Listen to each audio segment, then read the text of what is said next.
ఆడగలిగిన శక్తిమంతుడు దేవుడి నామమును నిత్యముగా అంగీకరించి సమస్తాన్ని విడిచి ఈ మంద కొరకు 400 సంవత్సరం నుంచి ఆ బానిస బ్రతుకులో ఉంటున్న మందను తేనెలు పాలు ప్రపంచ దేశంలో శ్రేష్టమైన ఆ యొక్క ప్రాంతానికి ప్రవేశింపగలిగిన ఆలోచన కలిగిన వ్యక్తి ఇతనైతే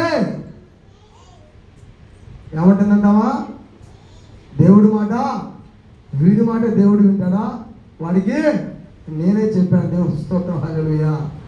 ఎవరండైనా వారు వీరు దేవుడు వింటానికి ఓకే కాదన్నా, దేవుడు నీ మాట నా మాట అందరి మాట వింటారు. కానీ యథార్థ హృదయంతో, ఎవరైతే యథార్థ హృదయంతో, అందుకనే చెప్తున్నాడు అపోస్తలుడైన పౌలు, ఆ యొక్క పౌలు గారు కొరింథీ సంఘానికి చెప్తున్నాడు, దశలోనిక సంఘానికి చెప్తున్నాడు, ఎవరైనా సేవకుల మాట వినకుంటే వాడి మీద కనిపెట్టి గురి కలిగి పెట్టి వాడి శత్రువుగా ఎంచక వాడి కొరకు ప్రార్థన చేయండి, కానీ వాడితో సాంగత్యం చేయొద్దంట.